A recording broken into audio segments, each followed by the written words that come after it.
오늘 우리에게 허락하신 하나님의 말씀을 다 함께 찾으시겠습니다. 하나님 말씀은 마가복음 11장 12절 말씀부터 18절까지 말씀입니다.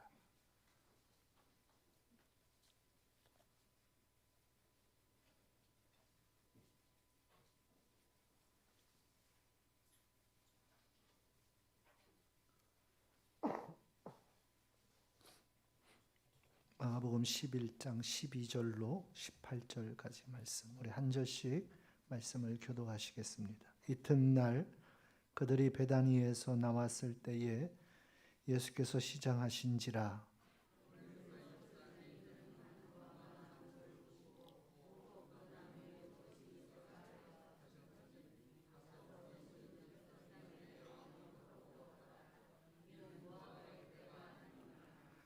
예수께서 나무에게 말씀하여 이르시되 이제부터 영원토록 사람이 내게서 열매를 따먹지 못하리라 하시니 제자들이 이를 듣더라.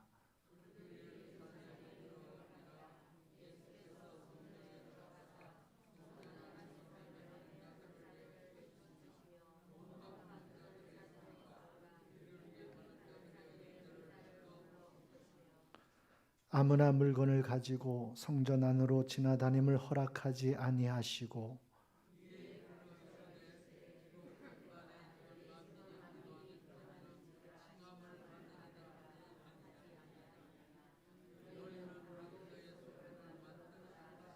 다 같이 읽겠습니다. 대제사장들과 서기관들이 듣고 예수를 어떻게 죽일까 하고 꾀하니 이는 무리가 다 그의 교훈을 놀랍게 여김으로 그를 두려워함일러라. 아멘. 옆에 계신 분들과 서로 축복하며 인사 나누겠습니다. 사랑합니다. 축복합니다. 은혜 받읍시다. 서로 인사 나누겠습니다.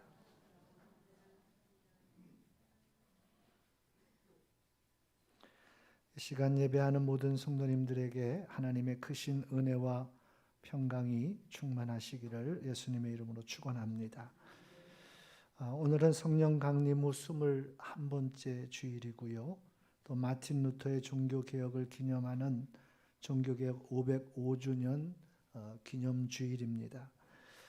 지금으로부터 505년 전 1517년 10월 31일 독일의 비텐베르크라고 하는 작은 도시에서 이 종교개혁의 역사가 포문을 열고 시작이 되었습니다. 당시 중세교회의 무명의 한 사제인 마틴 루터는 이 비텐베르크 교회의 정문에 95개조의 항의문을 작성해서 거기에 정문에 그 항의문을 붙이는 것으로 이 개혁이 시작되어진 것입니다. 사실 마틴 루터는 개혁을 위해서 항의문을 작성하고 그렇게 계시한 것은 아니었습니다. 타락하고 부패한 이 중세 교회를 향하여 바른 신앙과 또 바른 믿음으로 돌아올 것을 그렇게 촉구하며 오늘 우리의 신앙과 또 고백이 하나님 앞에서 다시 회복되어져야 할 것을 그렇게 촉구하면서 시작한 작은 몸부림이었습니다. 이렇게 시작된 종교개혁은 루터 자신도 생각지도 못했을 것입니다. 놀라운 그러한 변혁과 변화의 시작이 되었고 개신교회, 우리 개혁교회라고 부르고 개신교회라고 부르는 새로운 교회의 출발이 시작되어지게 된 것입니다.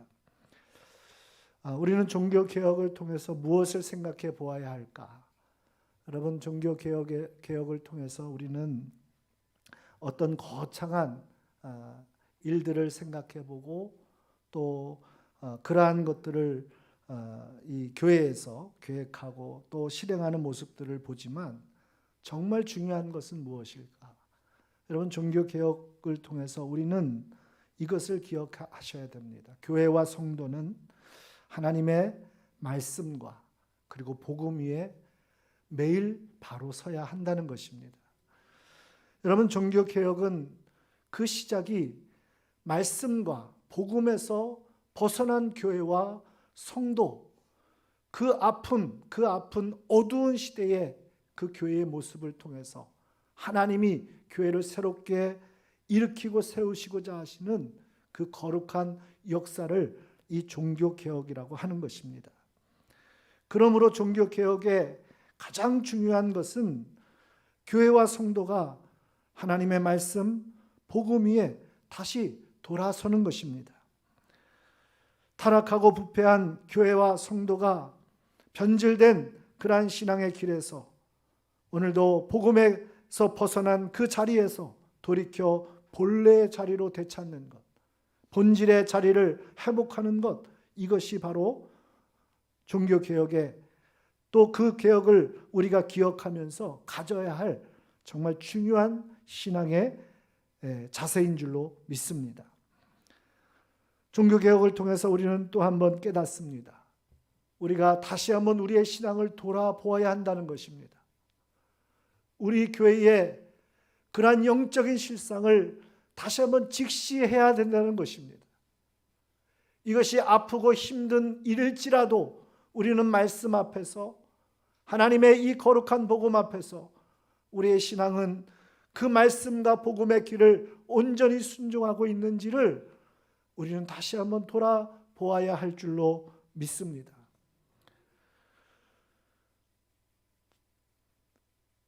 지난 5년 전에 2017년에 종교개혁 500주년을 맞은 해였습니다.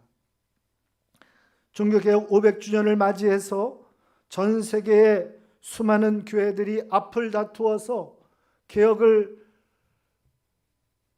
기억하며 또 많은 행사를 열며, 그리고 교회가 새롭게 변화되고 변혁되어야 한다는 목소리를 높인 적이 있었습니다. 수많은 행사들이 열리고 그 행사들을 보면서 개혁에 대한 그 열망이 참 대단하다라는 생각도 하게 되었습니다. 불과 5년 전의 일이었습니다. 여러분, 5년 전에 그 개혁에 대한 열기와 열망을 가지고 수많은 교회들이 많은 일들을 행했습니다. 그런데 5년이 지난 지금 오늘 우리의 모습을 다시 한번 돌아보아야 할 것입니다. 그 뜨거웠던 열기는, 개혁에 대한 그 열망은 어디로 갔습니까? 어쩌면 개혁주의를 맞이해서 우리는 다시 한번 개혁을 생각하지만 그 개혁이라고 하는 것이 한 번의 어떠한 행사로만 끝나서는 안 된다는 것입니다. 진정한 개혁은 무엇입니까? 우리가 날마다 하나님의 말씀 앞에, 예수 그리스도의 복음 앞에 우리의 신앙을 비추어 보고 우리의 삶을 고치고 돌이키는, 매우 끈질기고 정말 변함없이 이루어가야 할 거룩한 신앙의 길임을 저와 여러분이 다시 한번 깨달아야 될 줄로 믿습니다. 오늘 진정한 개혁은 바로 거기에서부터 시작되어지는 것입니다. 마틴 루터도 그는 하나님의 말씀 앞에 바로 선 그 믿음과 신앙의 고백을 가지고 시대를 향하여, 교회를 향하여, 부패하고 타락한 교회를 향하여 이것이 바른 신앙이라고, 이것이 바른 믿음이라고 외침으로부터 그 개혁이 시작되었다라는 것입니다. 그러니 여러분, 진정한 개혁은 어떠한 거대한 거창한 어떠한 역사를 우리가 이루어가는 것이 아니라 나 한 사람이 바른 말씀 위에 서는 것부터 시작되어짐을 저와 여러분이 다시 한번 깨달을 수 있기를 간절히 소망합니다. 종교개혁주의를 맞이해서 우리는 그냥 한 번의 일회성의 그러한 특별한 기념주일로 지나갈 것이 아니라, 여러분, 오늘부터 우리의 개혁이 시작되어지기를 간절히 소망합니다. 매일매일 우리가 하나님 앞에서 우리의 신앙과 삶을 돌아보며 말씀 앞에 또 복음의 거룩한 길로 날마다 순종되어지는 것을 우리가 살피고 또 우리가 그 거룩한 길을 순종해야 할 줄로 믿습니다. 오늘 종교개혁주의를 맞으면서 저와 여러분의 신앙 아프지만 힘들지만 또 고통스럽지만 우리의 길을 돌아보며 하나님이 기뻐하시는 바른 믿음과 바른 신앙의 길로 다시 나아가고자 하는 거룩한 결단과 그리고 거룩한 회개가 있어지기를 예수님의 이름으로 축원합니다. 함께 읽으신 본문은 예수님께서 베다니에서 예루살렘으로 올라가시던 길에 있었던 한 사건을 기록하고 있습니다. 베다니에서 떠나 예수님께서 예루살렘으로 가시고 계셨습니다. 그 길에서 예수님은 멀리 잎사귀가 무성한 한 무화과 나무를 발견하게 되었습니다. 같은 사건을 기록하고 있는 마태복음 21장에 보면 이른 아침 성으로 들어오실 때에 예수님이 오늘 예루살렘으로 향하시던 그 길, 그 시간을 정확하게 소개하고 있습니다. 이른 아침이라고 소개하고 있어요. 우리는 이른 아침이라는 시간이 어떤 분명한 정확한 시간이 어떤 시간인지 알지 못하지만 이 헬라어에는 정확한 시간을 우리에게 말해주고 있습니다. 이 헬라어로 프로이라는 시간은 아직 해가 뜨지 않는 어둠이 짙게 드리워진 그러한 캄캄한 시간을 얘기합니다. 그 시간을 이른 아침 또 이른 새벽이라고 말하고 있는 것입니다. 아마도 예수님은 이른 새벽 예루살렘으로 가셔야 할 만큼 지금 다급한 일이 있으셨던 것으로 보여집니다. 예수님은 이미 십자가의 고난과 죽으심을 위하여서 마지막 유월절에 그 유월절을 앞두고 예루살렘으로 들어가셨고 또 그 들어가신 예수님은 다시 베다니로 나오신 그러한 걸음이셨습니다. 그러한 여정이셨어요. 그리고 예수님은 그 베다니에서 다시 이른 새벽에 예루살렘으로 들어가시고 계셨다라고 하는 것입니다. 얼마나 바쁘고 분주하셨을까요? 아마도 제대로 식사조차도 드실 시간이 그런 여유조차도 없으셨을 것이라 생각이 됩니다. 그래서 아마 예수님은 그 시장하심 때문에 멀리서 보여지고 있는 그 잎사귀가 무성한 한 무화과 나무를 바라보시고 무척 반가우셨을 것입니다. 왜냐하면 무화과 나무는 열매가 먼저 맺히는 특징이 있기 때문에 그렇습니다. 무화과 나무는 열매가 먼저 맺히고 그 다음에 잎이 피는 그런 특성을 가지고 있습니다. 다시 말하면 잎이 무성하다는 것은 그 나무에 열매가 있다라고 하는 증거이기도 합니다. 오늘 성경의 말씀에 보면 이는 무화과의 때가 아님이라 이렇게 말하고 있는데 여러분 우리는 이렇게 오해할 수 있습니다. 이는 무화과의 때가 아니라고 한 이 말씀을 보면 무화과 열매를 거둘 수 있는 그 열매가 맺어 있는 그러한 때가 아니구나, 시기가 아니구나, 그래서 열매가 없구나라고 생각할 수 있지만 여러분 이것은 잘 익은 그래서 좋은 무화과 나무의 열매를 거둘 그러한 시기가 아니라고 하는 의미입니다. 적어도 무화과 나무는 이미 잎이 피기 전에 열매가 먼저 맺히는 그러한 특성을 가지고 있습니다. 잎이 무성하기에 그 나무에는 반드시 열매가 맺혀 있는 것이고 여러분 그 열매가 설익었지만 4월, 5월, 6월경이 되면 그 열매는 설익은 그러한 무화과 나무 열매지만 허기진 가난한 사람들의 그 배고픈 배를 채울 수 있는 아주 좋은 식량거리로 사용되어지기도 하였다는 것입니다. 예수님은 지금 유월절을 앞두시고 예루살렘에 입성하셨고 그 시기는 우리로 따지면 4월 중순 이후의 시간을 얘기합니다. 그러니 여러분 그곳에 좋은 잘 익은 무화과를 얻을 수 있는 것은 아니지만 적어도 예수님의 허기진 배를 채울 수 있는 그러한 설익었지만 좋은 양식거리로 이 무화과 열매를 찾으셨다라고 하는 것입니다. 그런데 예수님이 그 잎이 무성한 무화과 나무로 가까이 가셨을 때 어떤 일이 일어났습니까? 잎사귀 외에 아무것도 없더라. 다시 말하면 하나의 열매도 그 나무에서 발견할 수 없었다라고 하는 것입니다. 하나의 열매도 없이 잎만 무성한 그 무화과 나무를 향하여 예수님은 단호하게 말씀하십니다. 우리가 함께 읽으신 14절 말씀인데 여러분 다시 한번 읽겠습니다. 다 같이 읽습니다. 시작. 예수께서 나무에게 말씀하여 이르시되 이제부터 영원토록 사람이 내게서 열매를 따 먹지 못하리라 하시니 제자들이 이를 듣더라. 예수님이 열매 없는 하나의 열매도 얻지 못한 잎만 무성한 잎사귀 외에 아무것도 없는 이 무화과 나무를 향하여 이제부터 영원토록 사람이 열매를 따먹지 못하리라, 이 말씀을 하셨습니다. 그 이후에 어떻게 되었습니까? 이 무화과 나무는 20절 이후의 말씀에 보면 뿌리째 마르게 되어지는 그러한 모습으로 성경은 우리에게 증거해 주고 있습니다.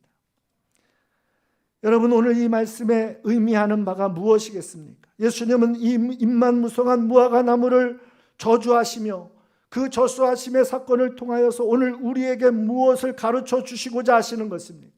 오늘 이 말씀 속에서 우리는 어떠한 영적인 교훈을 얻어야 되겠습니까?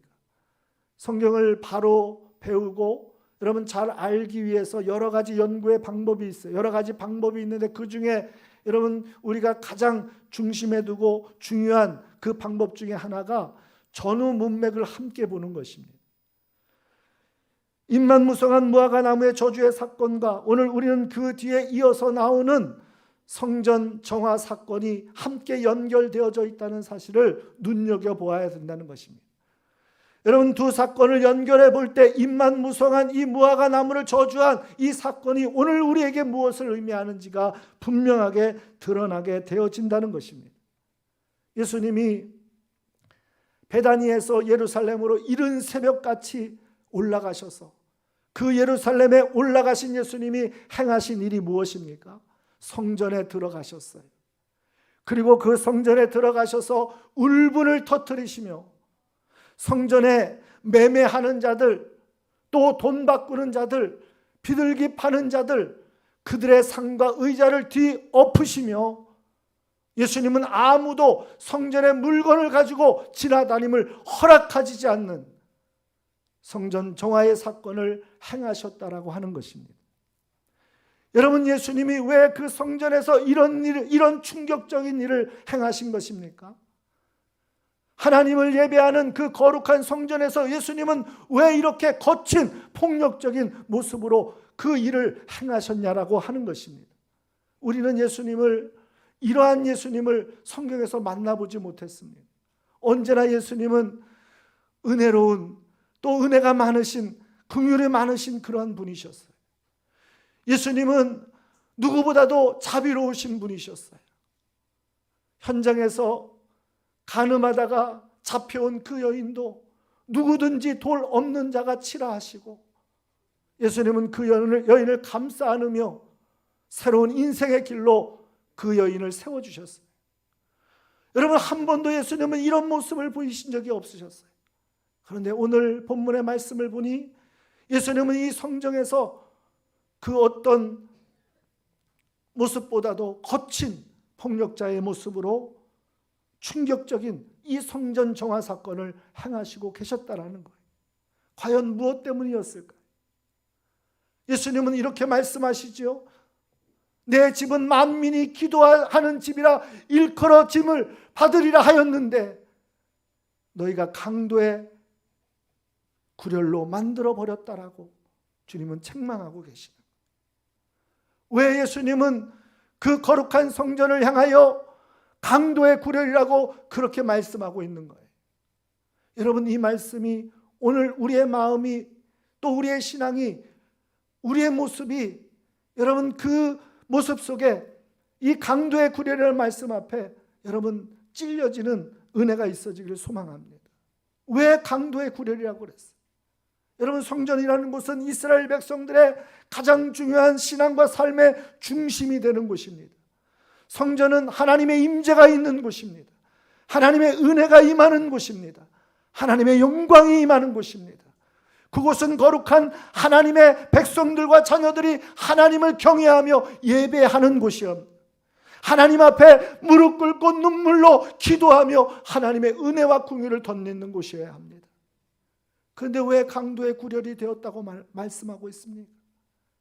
성경에 보니까 여러분, 우리는 그냥 지나가면서 읽는 그런 말씀이지만 마지막 절에 이런 말씀이 있어요. 우리 같이 한번 읽어보겠습니다. 함께 있습니다. 마지막 절 18절 같이 있습니다. 시작. 대제사장들과 서기관들이 듣고 예수를 어떻게 죽일까 하고 꾀하니 이는 무리가 다 그의 교훈을 놀랍게 여김으로 그를 두려워하밀러라. 이런 말씀을 잠깐만 두세요. 여기에 우리가 이상한 부분이 있지 않아요? 성경을 조금이라도 아시는 분은 이상함이 딱 느껴지실 텐데 대제사장들이라고 표현하고 있어요. 여러분, 이스라엘에서 대제사장은 2명입니까? 3명입니까? 아니면 유일하게 1명입니까? 하나님은 대제사장이 1명이에요. 하나님의 율법의 규례는 1명이에요. 성경은 오늘 우리에게 대제사장들이라고 하면서 2명의 또 2명 이상의 대제사장이 있음을 말하고 있어요. 이것을 고발하고 있어요. 왜 그렇습니까? 여러분, 그 당시에 실질적인 대제사장은 안나스라고 하는 대제사장이 그 직임을 가지고 있었어요. 그런데 여러분, 그 안나스에게 예수님이 결박당하여 그 대제사장으로 끌려갔을 때에 이 안나스는 먼저 가야바라고 하는 대제사장에게로 먼저 데려가고 신문 받을 것을 그렇게 말합니다. 여러분, 가야바는 누군지 아십니까? 그리고 안나스는 누군지 아십니까? 안나스보다 먼저 대제사장의 직책을 가지고 있었던 사람이 가야바예요. 그리고 그 가야바의 사위가 안나스였어요. 이미 여러분, 이 아론의 그리고 여러분 레위 지파에서 이 아론의 혈통을 통해서 대제사장이 세워지는 하나님의 율법의 규례가 완전히 무너져 있다는 것을 우리가 알 수가 있습니다. 그리고 여러분, 실질적으로 안나스는 대제사장의 직책을 가지고 있었지만 그 대제사장의 권한을 행사하는 사람은 가야바였다는 것을 우리가 알 수가 있어요. 성경에 보면 그러한 배경이 소개되고 있어요. 여러분, 이것은 무엇을 얘기해 줍니까? 왜 대제사장이 2명으로 소개되고 있어요? 당시에 대제사장은 하나님의 율법의 규례를 따라서 하나님께서 택하여 세우신 대제사장만이 대제사장의 직임을 가질 수 있는데, 여러분, 그것이 다 무너지고 로마라고 하는 그런 힘과 권력에 의해서 대제사장이 로마에 의해서 임명되었다라고 하는 것입니다. 그러면 어떤 사람이 여러분 대제사장으로 임명이 되겠어요? 말씀에 능통한 사람입니까? 여러분, 신앙의 거룩함을 가지고 있는 사람입니까? 여러분, 기도로 늘 하나님의 임재 안에 살아가는 그러한 은혜의 사람이겠습니까? 그런 사람들이 아니죠. 어떻게 대제사장의 그 자리에 직임을 가질 수 있겠어요? 로마의 임명을 받을 수 있겠어요? 로마에게 잘 보인 사람이에요. 많은 뇌물을 갖다 바치는 사람이에요. 그러니 대제사장들이 그 막대한 뇌물을 갖다 로마에 바치기 위해서 더 많은 물질이 필요했던 것입니다. 성전은 어느덧 장사하는 곳이 되어버리고 말았어요. 대제사장이 자기의 직책을 유지하기 위해서 더 많은 물질이 필요했고, 그 막대한 물질을 어디에서 착취해 왔습니까? 성전 안에 돈을 바꾸는 자들, 성전 안에 매매하는 자들, 재물을 파는 자들, 그들에게서 막대한 재물을 갈취하고 있었다는 거예요. 성전이 하나님의 임재와 영광으로 하나님을 경외하는 거룩한 신앙의 사람들로 가득해야 할 그곳이 온통 물질의 탐욕에 사로잡힌 이들로 가득 채워져 있었다는 거예요. 그러니 여러분, 주님이 바라보실 때 그곳은 성전이 아니라 강도의 구렬이었다는 거예요. 오늘 이 말씀을 보면서 잎만 무성한 나무가 과연 무엇인지를 우리는 그 실체를 보게 되는 겁니다. 겉으로는 여러분 그럴듯해 보입니다. 잎만 무성한 나무니 여러분, 그 잎이 무성한 나무에는 반드시 열매가 있다라고 하는 증거가 되어지는 것입니다. 겉으로는 그렇지만 그런데 정작 그것을 가까이 가서 보니 아무 열매도 얻을 수 없었다는 것입니다. 바로 이스라엘의 신앙의 실상이 그러했고 영적인 현실이 그러했다는 것입니다. 여러분, 이 말씀 앞에 오늘 우리는 우리의 가슴을 치고 다시 한번 우리의 신앙의 길을, 다시 한번 우리의 삶의 길을 돌아보아야 할 줄로 믿습니다. 여러분, 진정한 신앙은 무엇입니까? 참된 믿음은 무엇입니까? 겉으로 우리가 신앙인인 척 내가 하나님을 믿는, 예배하는 그런 형식을 갖추고 있다고 해서 그것이 신앙과 믿음을 말해주는 것이 아닙니다. 오늘 우리의 삶 속에 여러분, 하나님을 향한 거룩한 그러한 믿음과 신앙으로 우리는 날마다 말씀 앞에서 우리의 삶의 길을 돌아보고 우리가 하나님을 향한 그 거룩한 신앙의 길로 날마다 돌이키는 그러한 회개와 그러한 눈물과 여러분, 그러한 순종이 우리에게 있어져야 할 줄로 믿습니다. 여러분, 시대의 어두운 역사를 봅니다. 이 시대가 어두울수록 물질적인 풍요는 넘치지만 여러분, 이 시대가 어둠으로 가득합니다. 그 시대가 어두울수록 우리는 기독교 역사 속에서 교회가 말씀과 복음에서 벗어나 본질을 잃어버리고 부패하고 타락했던 그 아픈 역사를 우리는 기억해야 합니다. 여러분, 오늘 임만무성한 이 무화과 나무는 강도의 구련이 되어버린 그 성전을 보여주고 있는 것입니다. 여러분, 그런데 그것만으로 우리에게 끝나는 것이 아니라 오늘 임만무성한 그 무화과 나무는 중세시대에 온통 물질의 탐욕으로 세상의 이권으로 사로잡힌 이들로 가득했던 그 중세교회의 그 실체를 보여주고 있는 모습이기도 한 것입니다. 우리가 중세교회에서 가장 심각한 문제가 뭐였을까요? 여러 가지가 있지만 면죄부를 판매한 거예요. 면죄부를 판매한 거예요. 왜 면죄부를 판매했는지 아십니까? 그 당시에 너무나 화려하고 또 웅장한 교회를 건축하기 위해서 막대한 재정이 들어갔어요. 그 재정을 조달하기 위해서 사람들에게 면죄부를 강매한 거예요. 이거 사야 내 죄가 사함을 받는 표를 얻는 거다. 심지어는 죽은 사람들, 그 죽은 사람들의 이름으로까지 면죄부를 강매하기 시작했어요. 여러분, 교회는 온통 물질의 탐욕으로 얼룩져 있었어요. 그 시대가 중세교회의 시대였어요. 그런데 여러분, 문제는 오늘날 우리의 시대는 다르지 않느냐라고 하는 것입니다. 오늘날 우리 이 시대에 여러분, 하나님의 거룩한 교회들의 모습은, 또 부름받은 성도들의 모습은 그렇지 않느냐라고 하는 거예요. 어떤 목사님은 2000년 기독교 역사에 있어서 가장 부패하고 타락한 교회가 있다면 오늘날의 한국교회라고 그렇게 눈물을 흘리며 말씀하시던 기억이 있습니다. 여러분, 오늘 우리가 이 종교개혁주의를 맞이해서 하나님의 은혜를 감사해야 되지만 다시 한번 우리의 신앙을 돌이킬 수 있는, 정말 우리의 신앙이 그 본질을 되찾아가는 말씀과 복음으로 다시 일어서는 거룩한 개혁이 우리 안에 있어져야 할 줄로 믿습니다. 교회가 교회되지 못하니 이 시대가 어둡습니다. 온통 캄캄합니다.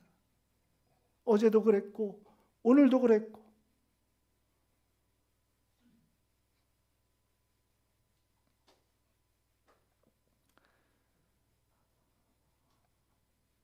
장로님도 기도하셨지만 어젯밤에 일어난 끔찍한 그 참사로 인하여 말할 수 없이 마음이 아픕니다.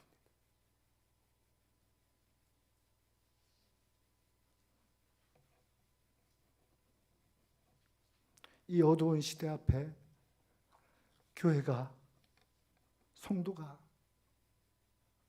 우리가 어떻게 하나님 앞에 서야 할지를 다시 한번 돌아볼 수 있기를 바랍니다. 온통 세상의 문화가 이 시대를 뒤엎고 있습니다. 뒤덮고 있습니다. 젊은이들이 그 세상의 문화에 이끌려 죽음의 길로 달려가고 있습니다. 그것이 누구의 책임입니까? 우리는 세상을 비난하지만 정작 그 책임은 교회에 있는 것입니다. 교회에 있는 것입니다. 교회가 교회되지 못했고 성도가 성도되지 못했고, 오늘 종교개혁주일을 우리 맞이하면서 다시 한번 우리의 신앙이 하나님의 말씀으로 돌이켜지기를 원합니다. 외식과 형식에 치우쳤던 우리의 신앙이었다면 다시 말씀의 본질로 돌아갈 수 있기를 간절히 소망합니다. 세상 풍조에 물들어 세상의 길을 쫓아가는 그러한 세속화된 교회와 성도의 삶이 아니라 말씀의 길을, 거룩한 길을 온전히 순종하며 세상 그 누가 뭐라 할지라도 복음의 거룩한 길을 굳건히 세워나가는 우리 교회가 되어지기를 간절히 소망합니다. 이 시대 속에 교회가 빛이 되어야 합니다. 이 어둠의 시대에 교회는 거룩한 생명의 복음을 선포하는 곳이 되어야 합니다. 어두운 세상의 문화가 온통 세상을 뒤엎을 때에 오늘 교회는 참 진리의 복음으로 세상을 열어가고 밝혀가야 할 줄로 믿습니다. 그 사명이 저와 여러분에게 있는 것입니다. 오늘 종교개혁주일을 맞이해서 한 번에 우리 특별한 기념주일로 끝나는 것이 아니라 매일매일의 우리의 삶 속에서 거룩한 개혁이 되어지는 복된 은혜가 있어지기를 예수님의 이름으로 축원합니다. 기도하겠습니다. 하나님,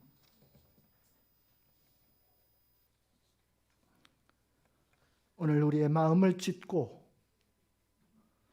우리의 신앙과 삶을 다시 말씀으로 돌이키는 거룩한 회개가 눈물이 있게 하여 주시옵소서. 하나님, 잎만 무성한 무화과 나무와 같았습니다. 아무 열매 없이 겉으로만 하나님을 예배하는, 하나님을 기뻐하는 그러한 형식과 외식의 신앙이었던 것을 회개합니다. 진정한 말씀과 복음의 길에 순종치 못하고 세상의 풍조를 따라 세속화되어진 우리의 모습을 이 시간 회개하며 돌이키기를 원합니다. 주님, 우리를 긍휼히 여겨 주시옵소서. 먼저 나 한 사람부터 우리의 신앙의 거룩한 개혁이 이루어지게 하여 주시옵소서. 한 사람 한 사람에게 복음의 능력으로 새롭게 일으켜 주시고 정말 이 시대에 하나님의 거룩한 생명과 구원의 길을 밝히 드러내는 아름다운 교회 생명의 역사로 나아가는 성도들 되게 하여 주시옵소서. 특별히